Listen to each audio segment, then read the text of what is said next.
Hello and welcome back to A Better World. This is your host, Mitchell J. Rabin, and I'm very glad you're joining us again today. Wow. Well, if you read the description on the newsletter, you will see that the subject today is talking about solutions to global warming, pollution, and climate change. What a big subject. Can we cover it in a short amount of time? I do not know. But I want to also open up the line to anyone who may be tuning in today live, which I know most people just don't do that. They listen at their own leisure. And so it should be, really, in the best of all worlds. So are we in the best of all worlds? You tell me.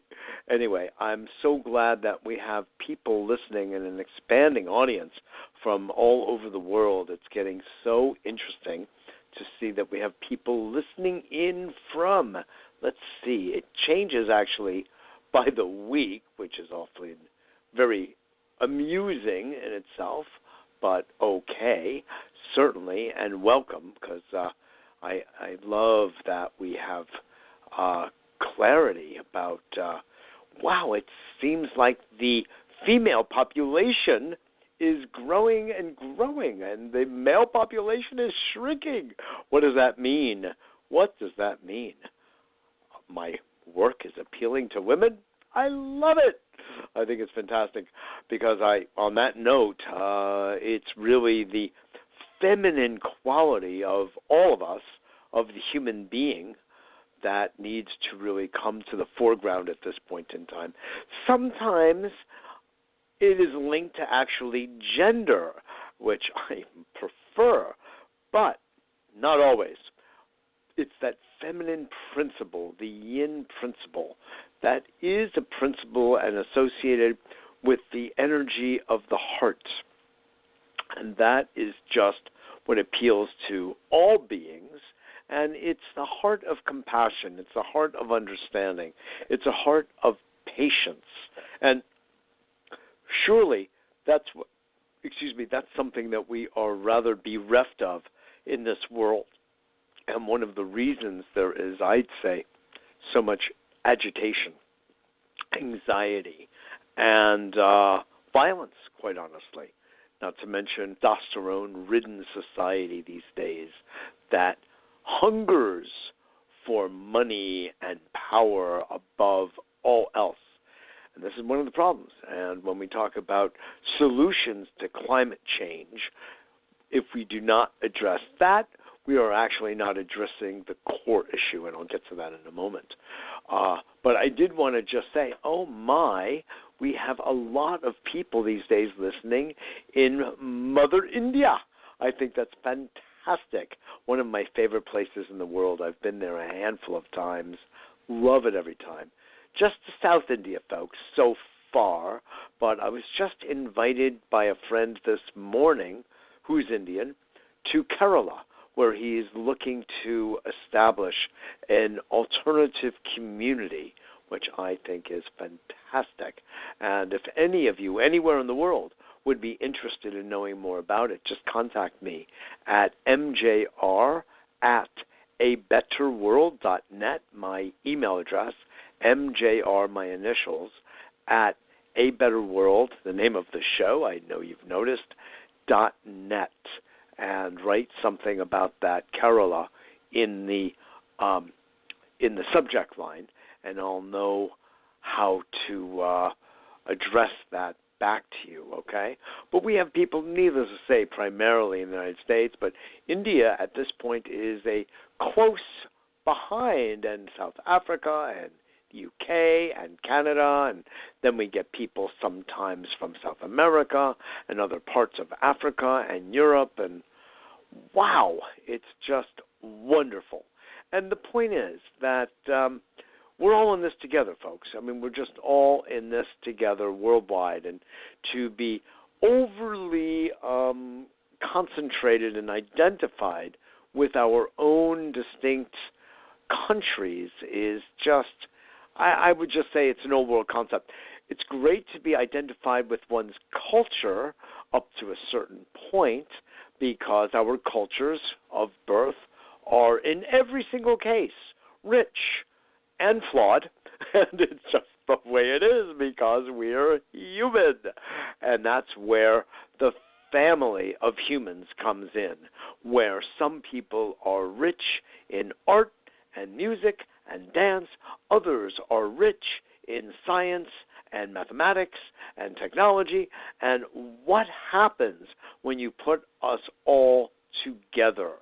What happens when the linguists of us and the poets of us and the scientists of us, all creative endeavors, come together to have one conversation? Is that fun or what? And we want people from all cultures to bring their own cultural diversity, flavor, and uniqueness to the table, because that forms a whole. Different human types within each culture, every culture within the context of the human race. Where are we racing?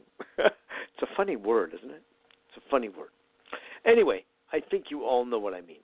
So when it comes to staring down this issue that we have completely created ourselves, this issue of global warming and pollution, contamination of our water, contamination of our air, contamination of our soil, well, I mean, what do? We have to do a lot. And there's a lot of good news. The good news is, as I've said to you many, many times, and if you don't believe me, go back into our archive at abetterworld.tv under Radio Archive, and it goes back weeks and months and years, and let me see, at this point, decade of radio shows in which I talk about these things and outline the horrors and outline the solutions. And we have both. It's good to know what's wrong. It's good to know where we've made errors and then how to correct them for a future that is sustainable and flourishing. Because, of course, that's where we're going, folks. If we're going to make it at all, that's where we need to go. So, on that note, let me go back into the subject of tonight's show.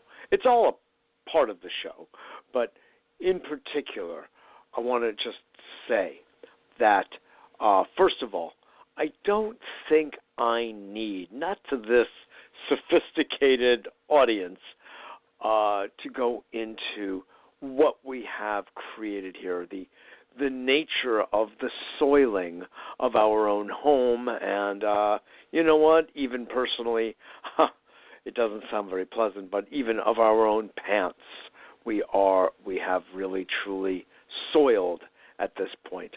And I don't even like the use of the word soil for that, because soil to me is the earth herself, and it's very, very precious. So I'm reluctant to use that word in that context, but it does sort of paint a picture, if you know what I mean. So, well, I guess indulge the word here. Indulge it.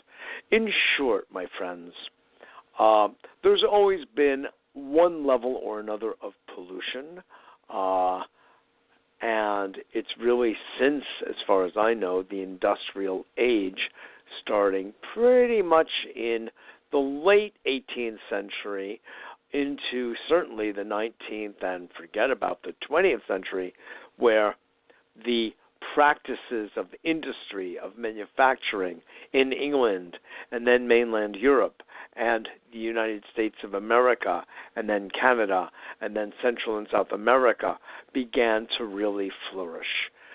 The United States is probably among the leaders in this flourishing back in the 19th century, and England, of course, was prominent at that time. And the amount of air pollution, water pollution, and human pollution, i.e. varying forms of slavery showed up. And it wasn't all complexion related at all. Child labor, for instance, female labor, for instance, male labor, for instance. It was the beginning of the so-called 40-hour work week, which was a form of slavery. People didn't work like that. They had time with the family. They had time, certainly, on the farm, but they were in charge of their own time.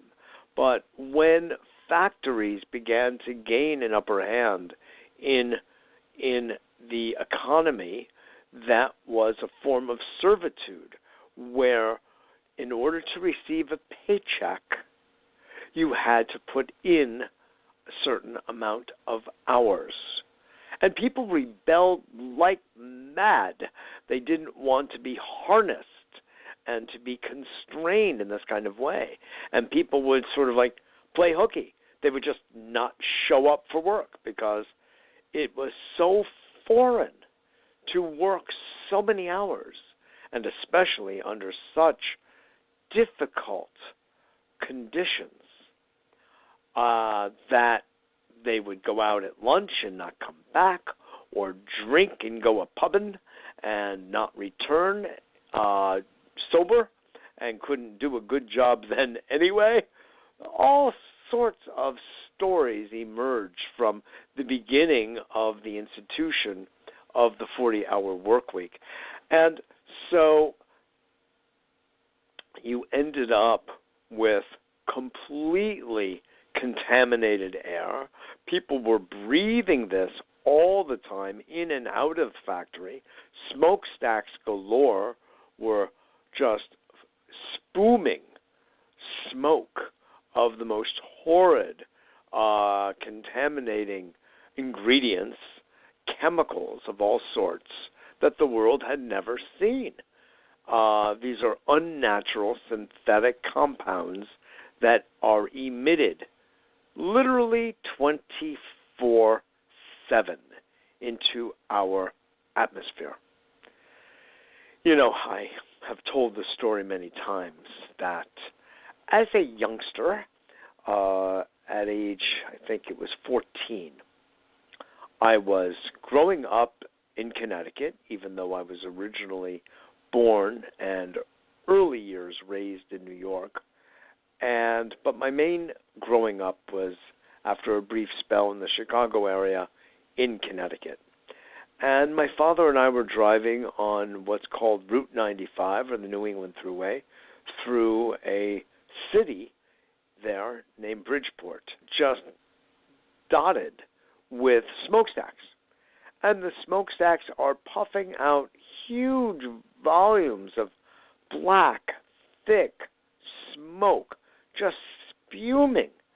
And I was this was new to me. Even in New York City, we did not have anything like that, not where I grew up.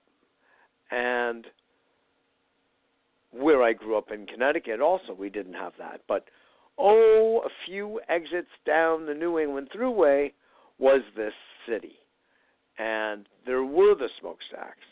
And it was probably the very first time I saw these. And I said, Dad, what is this? I can't believe it. Look what they're doing to our air. I mean, is nobody paying attention to this?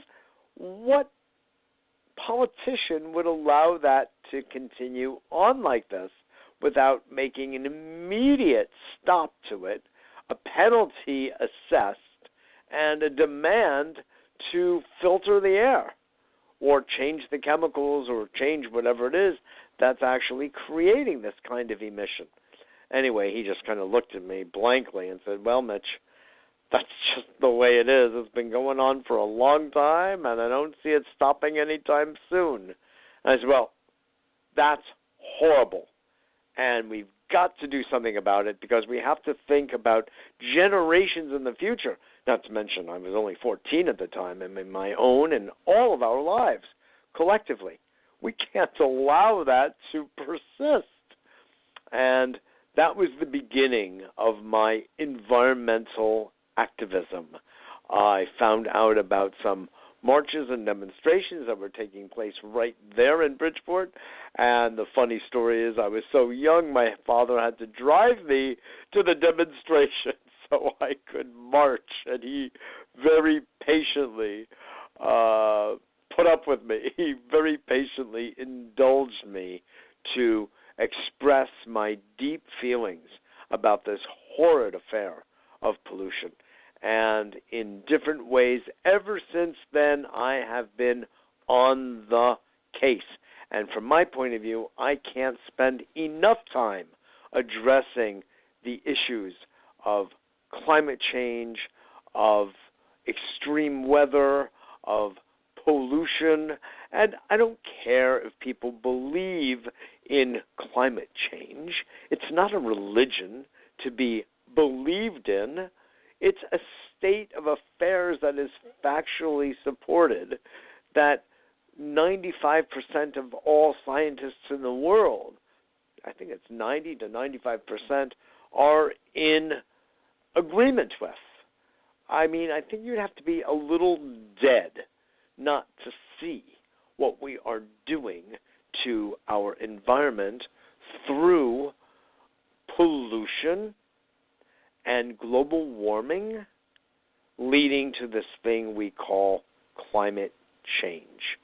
Or we can just think about it as extreme weather, the changing of patterns, of currents in the sea, in the ocean, of the melting of polar ice caps, of Greenland and Iceland melting, of the ecosystem changing so dramatically that these poor seals and penguins and the water life, the ocean life, polar bears, etc., are just stranded.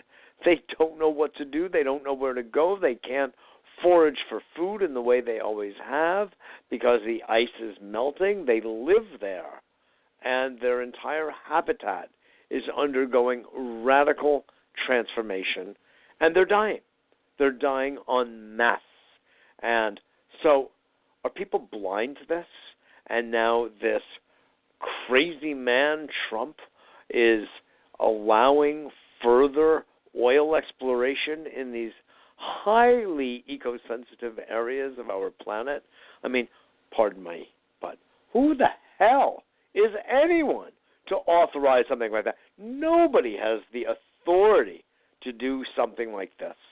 It is either self-appointed or it is, and this is why we say that climate change is anthropogenic, not to say that there aren't natural cycles of weather and climate change. Of course there is.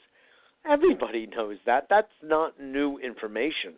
Geological and oceanic observation and climatic observation that we have charted, we know that historically there have been ice ages and the like many times.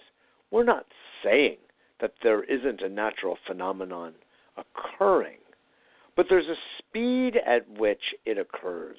There's a duration as well, a velocity. And what I'm saying and what, God knows, millions of my brothers and sisters, educated and otherwise instinctively know or intuitively know, that the world is a-changin' quickly. Actually, too quickly and unnaturally quickly. And that's, of course, why we are addressing this. So, you ask. So, I don't have to go further and talk about the frogs and the tadpoles and the algae and the coral reefs and the bacteria and every single scale of the food chain and of the life chain from amoeba up to the most complex organism, us, are undergoing a massive change. Our lungs have to deal with the issues at hand. Our taste buds, because we're eating fake food so often, not real organic food, but Roundup, glyphosate, tainted food. So we have to clean out our gut like never before. Our liver is working overtime. Blood sugars are bouncing. Oh, don't get me started. By the way, on that level, I would strongly recommend that you go to my website, abetterworld.tv, and look into buying Purium, which is, by the way, so named because the food is actually pure. They select farms that have true organic soil, not just the FDA-defined, or USDA, I should say, defined soil, that is in the United States, which still allows, believe it or not, up to 40 different pesticides.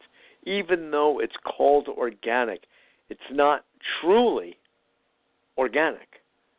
But there are organic sources, and Purium is one of the few. I'm sipping it now as we speak. Real chlorophyll. Pure chlorophyll. Delish. And it's tasty. But they have a particular probiotic called Biome Medic, which has been proven in preclinical trials to remove the glyphosate. That's the active ingredient in Monsanto's Roundup, which is found ubiquitously in the world, mainly in the United States. There have been some countries that have been wise enough to ban it. And some of their wisdom comes from a colleague and friend of ours here at A Better World, Jeffrey Smith, who runs a couple of different websites and organizations which are all about educating people and governments about the hazards of glyphosate. And when he found out that this Purium probiotic called Biome, B-I-O-M-E, Medic, M-E-D-I-C, removes glyphosate, about 74% of it within about a 6-week period, he went wild and said, I've got to get this and get to spread it around. So we're doing the same thing at A Better World. We've been at this now for about 6 months or so, 5 or 6 months. And I joined this organization through a dear friend of mine, a couple from Santa Monica out in beautiful California, LA area. We used to work together with the Amazon Herb Company that was always spreading the use of these incredible indigenous herbs from the Amazon all over the United States and Europe, and paying back to the indigenous people of the Amazon and helping to support their culture, their education, and their life and their habitat, as well as giving them the advantages of Western technology, which is nothing to be embarrassed about.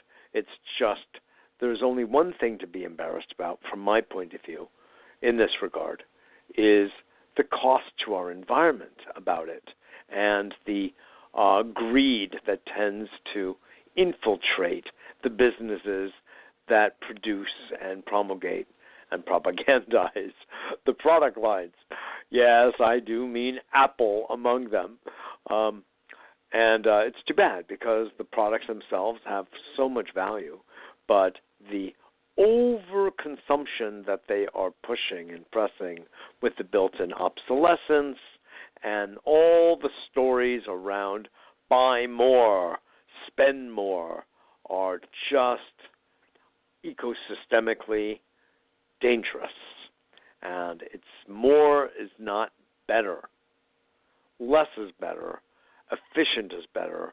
long-lasting and sustainable are better values to promote. So there's plenty of money to go around if it just doesn't have to be, at this point, these big companies are heading toward, and some of them actually hit trillions. These are numbers that are staggering, while so many people are hungry all across the world. What kind of world is that? Who wants to live in a world where there is such inequity, there is such injustice that is rampant?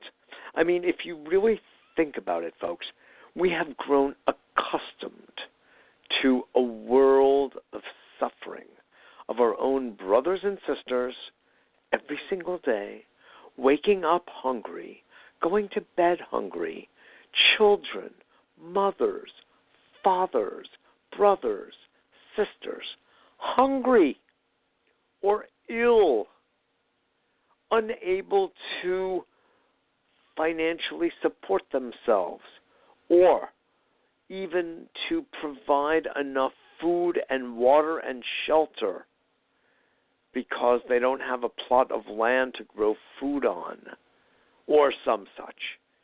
You know what I mean. We all see it every day. We live with it. And yet we're siloed. And we cannot actually accept all that is really going on. Truth of it all is probably just too painful. I mean, can God herself even sustain the pain of what we do to each other and what we do to the earth? And that's why I call a lot of the work that I do sacred stewardship, because it takes the life force very, very much to heart, very precious. And we need to be that connected to the heartbeat of Mother Earth herself. And when we are, I believe that our natural inclination to care for each other is awakened and enlivened and buttressed and enhanced. That's the kind of world I would like to see. I truly believe everybody who would be listening to this show really feels the same way. It's just human. It's not human. This is not a political conversation. This is not an economic conversation. This is a human conversation. It's biological. It's psychological. It's emotional. It's fundamentally spiritual. It's humane. And it's just funny when you think about us relative to the rest of nature, because after all, we are just a part of nature, like a tree or a flower or an animal. We are an animal. We are part of an animal species, even though we hold ourselves above them all, and we deem ourselves unique and special and superior, quite honestly. To me, that debate in motion, the verdict is not certain about that. We have certain features that others may not, possibly. And I don't know that factually, by the way. I think we would have to be inside of a tree or inside of a plant or inside the mind of a chimp or a bonobo to really know the answer to that. So I'd rather not make presuppositions. I mean, thankfully we have movies like Dr. Dolittle with Eddie Murphy, which is so funny, where, all the animals are talking to him, and he's talking to all the animals, and everybody's talking among themselves, and everybody knows that animals speak to each other just like we do, to ourselves and with ourselves. And we now know that trees are speaking through their roots and everything else all the time. And they share water, and they share nutrition, and they are like one big happy tree family. They don't let anybody starve, or they do their best when they're networked, to with the root networking to make sure everyone is fed. Isn't that interesting? And I would dare say that if we lived in smaller pods, smaller communities, we would be like that too. When things start to get anonymous because the population has grown to such an extent, it starts to become unwieldy, and people don't have the same emotional relationships with each other, and they simply just don't care as deeply for each other. And that's how poverty and hunger and the like persist. It's not that we're not capable of it. We are. It just takes an extra level of compassion and brotherhood and sisterhood to get there. There are layers of complexity to that conversation. But I just want to emphasize that we are all very human. And, of course, we all know there is a beautiful side to that, an uplifting side that touches the heart and soul of everyone that's listening. And there's a shadow side, that part that thinks just of ourselves, that part that gets fearful and therefore covets and acquires and clings and like that. You know what I'm speaking of course, because we all have such tendencies. It's not that. They're very human tendencies, and they're not particularly evolved tendencies. They're survival tendencies. So we understand that, and there's nothing wrong with that. These tendencies have helped to keep us alive. However, and that's a big however, we reach a point where we say, my God, I don't need to cling. I do not need to aggrandize. I do not need to simply acquire at whatever expense. I can let my hand open. I can embrace the tree. I can embrace another person. I can share resources, and all can, eat and drink and have shelter. It just doesn't take that much. This Tomahawk missile, oh God, that went flying to some targets in Syria. I mean, nobody talks about how many millions and millions of dollars that whole exercise, this futile, ridiculous, testosterone-driven exercise costs.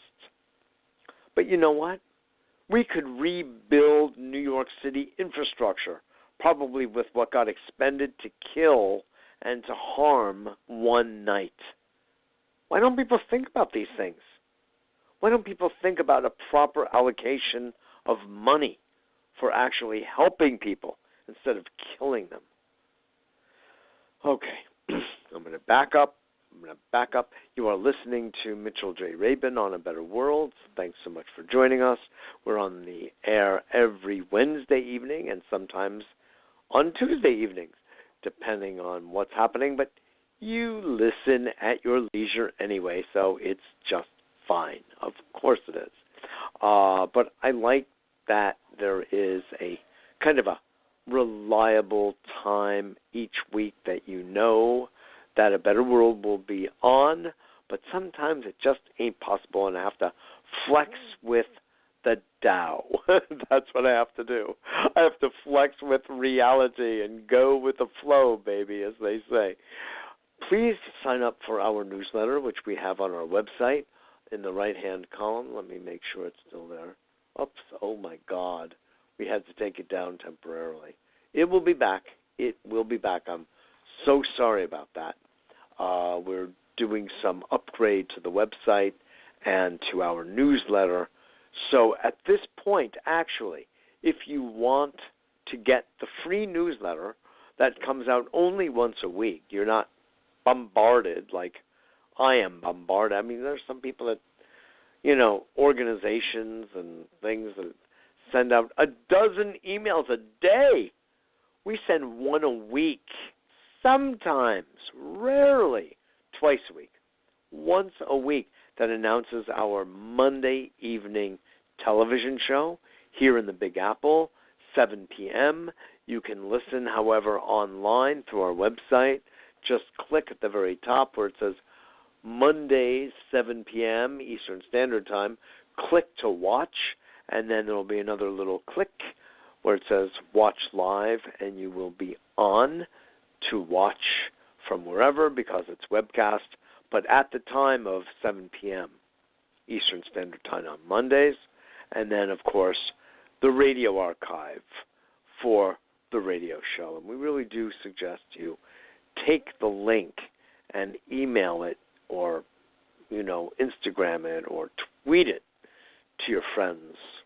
Post it on your Facebook page and share it far and wide so people can get in on the fun of creating a better world and be part of the family and the community, because that's the way we're going to do it.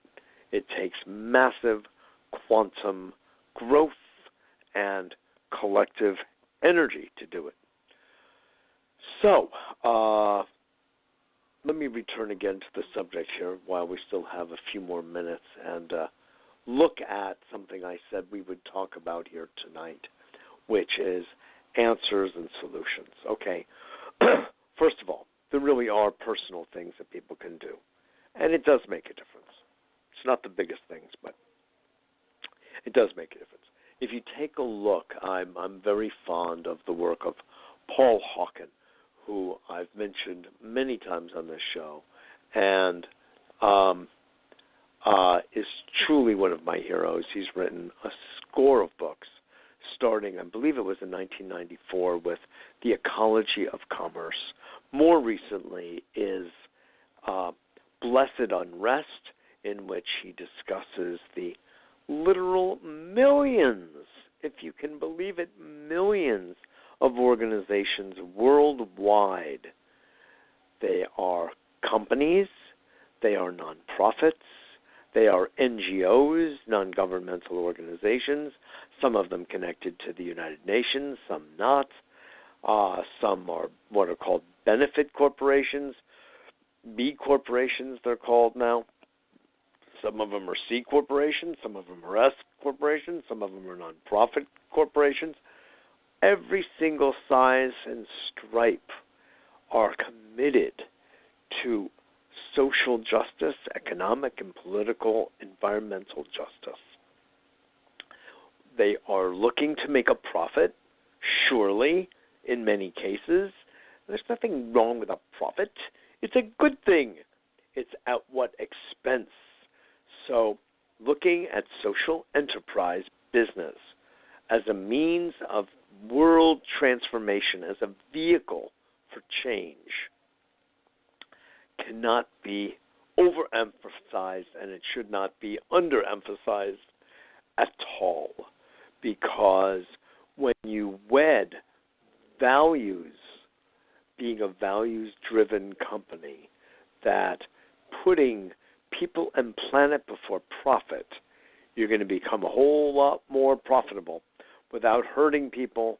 Quite the contrary, helping people, supporting people, helping people enjoy. There are corporations that have actually been around for a long time where they have, these are totally privately held companies that have a whole child care section. So the women can bring their children to work with them. And there's a whole, kindergarten and nursery school and all sorts of things right there at the job. So at lunchtime, they can go visit their child and play and nurse and all sorts of things, and then go back to their work. And then they go home together, and there are places where there are even golf courses and tennis courts. So during lunch or at a break, they just go play, and they play with their staff members, and they build community, and they build teams, and they have fun, and they enjoy doing a good job, and they then get paid amply for it while creating products and services that are done with, say, zero waste and recycled water and being eco-sensitive in every single aspect of the production cycle. The use of electricity is sometimes provided by solar or wind or geothermal or microhydro technology. These are all simple, natural, relatively easy, and quite inexpensive methods of changing away from fossil fuel-based everything.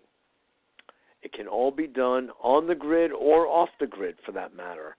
Everything is changing, folks, and it's changing everywhere. Right now, for instance, I, through A Better World, am working on a project we're calling Greening the Middle East. And through some colleagues and friends of mine connected to Egypt and other Middle Eastern countries, we are looking to plant large tracts of very high-quality premium lawns, using a premium seed, that use 75% less water. I've done the show on this. If you go back into the archive, it uses 75% or more less fertilizer. It needs 75% less care and mowing and maintenance. So you end up growing very deep roots, up to 4 feet deep. And the grass is very green and very lush and needs almost no water. So we could literally green the desert. And we are also using technology that will be placed and is being placed on a tailpipe of a car. And it utterly cleans up the particulate matter that is otherwise in most exhaust across the world, that is very, very dirty and is destroying the air in our cities, in Cairo, in Mexico City, in Cochabamba, Bolivia, in Bogota, in China. It goes without saying. People wear masks to go outside. They have to have oxygen bars. The air, Mongolia, is so foul. Respiratory diseases are rampant among especially children because they do not have the developed lung capacity or the immune function to deal with the onslaught of chemicals in the air. Well, we have solutions to this, folks.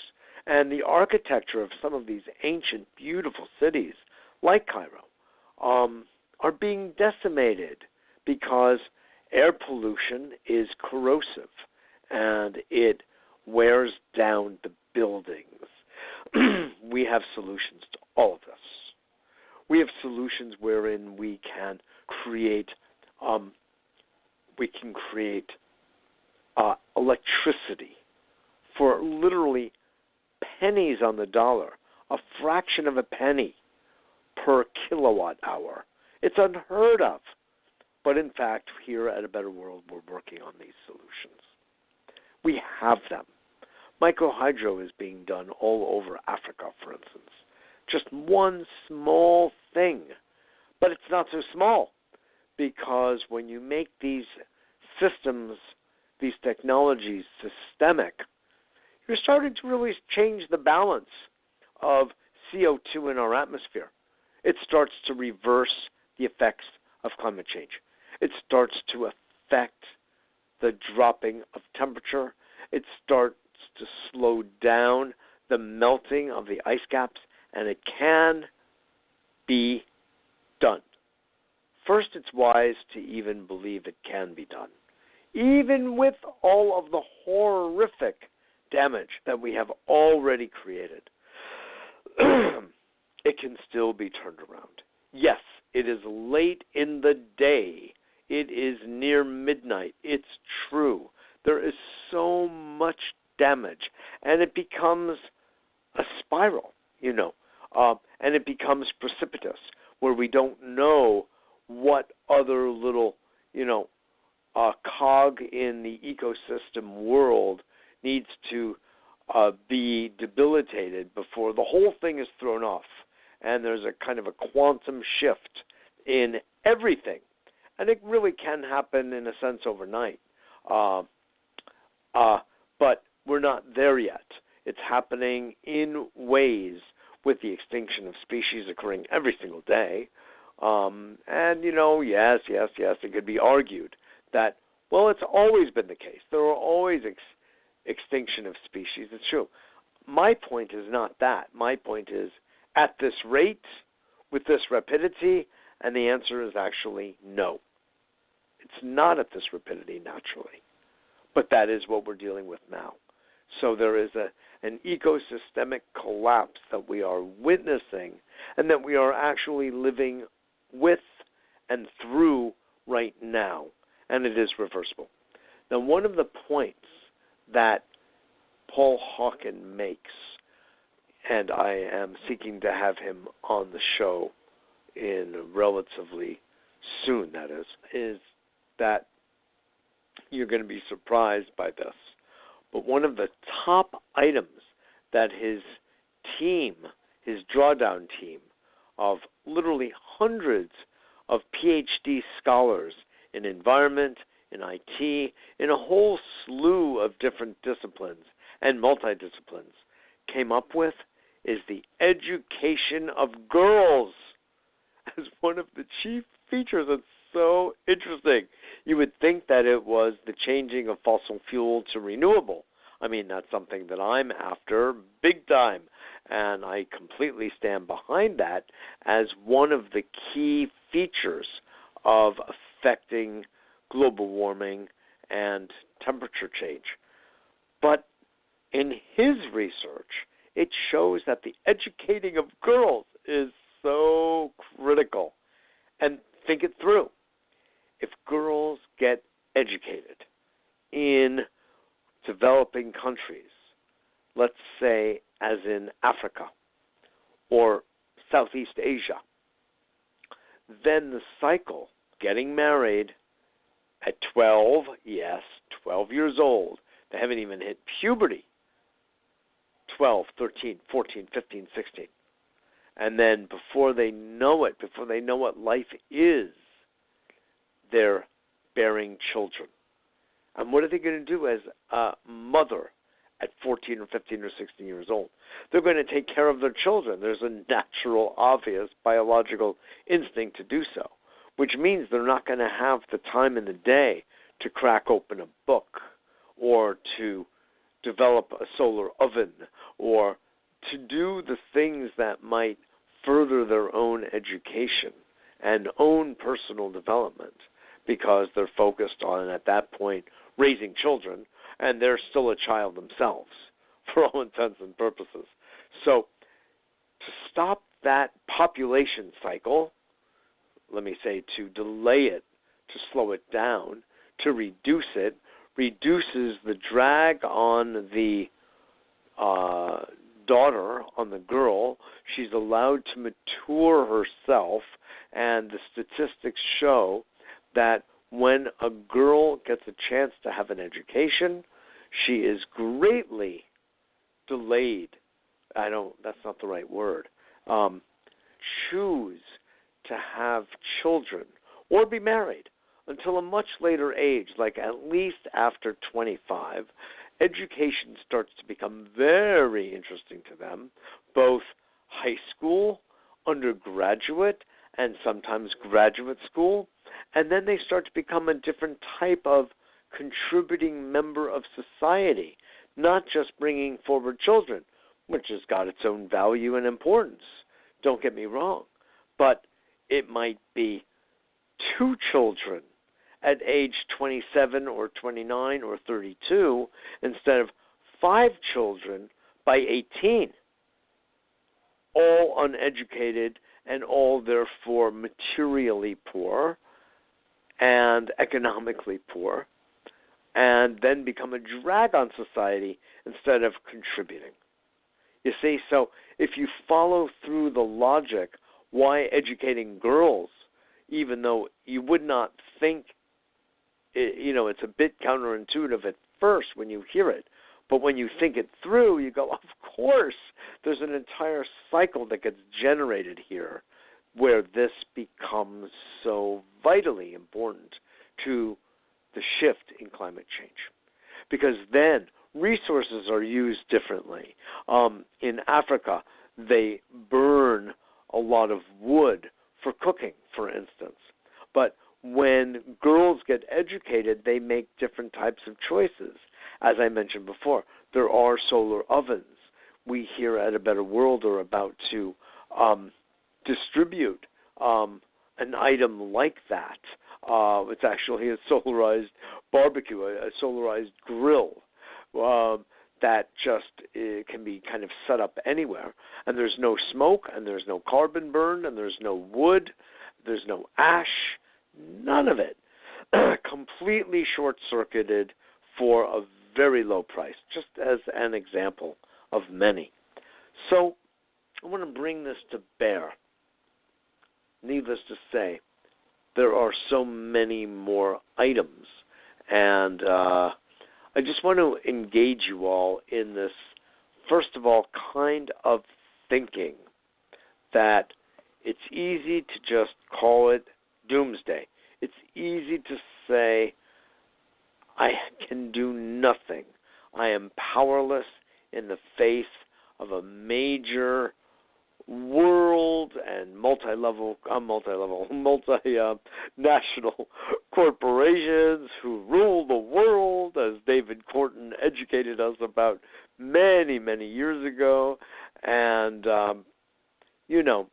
it's just not got to be that way.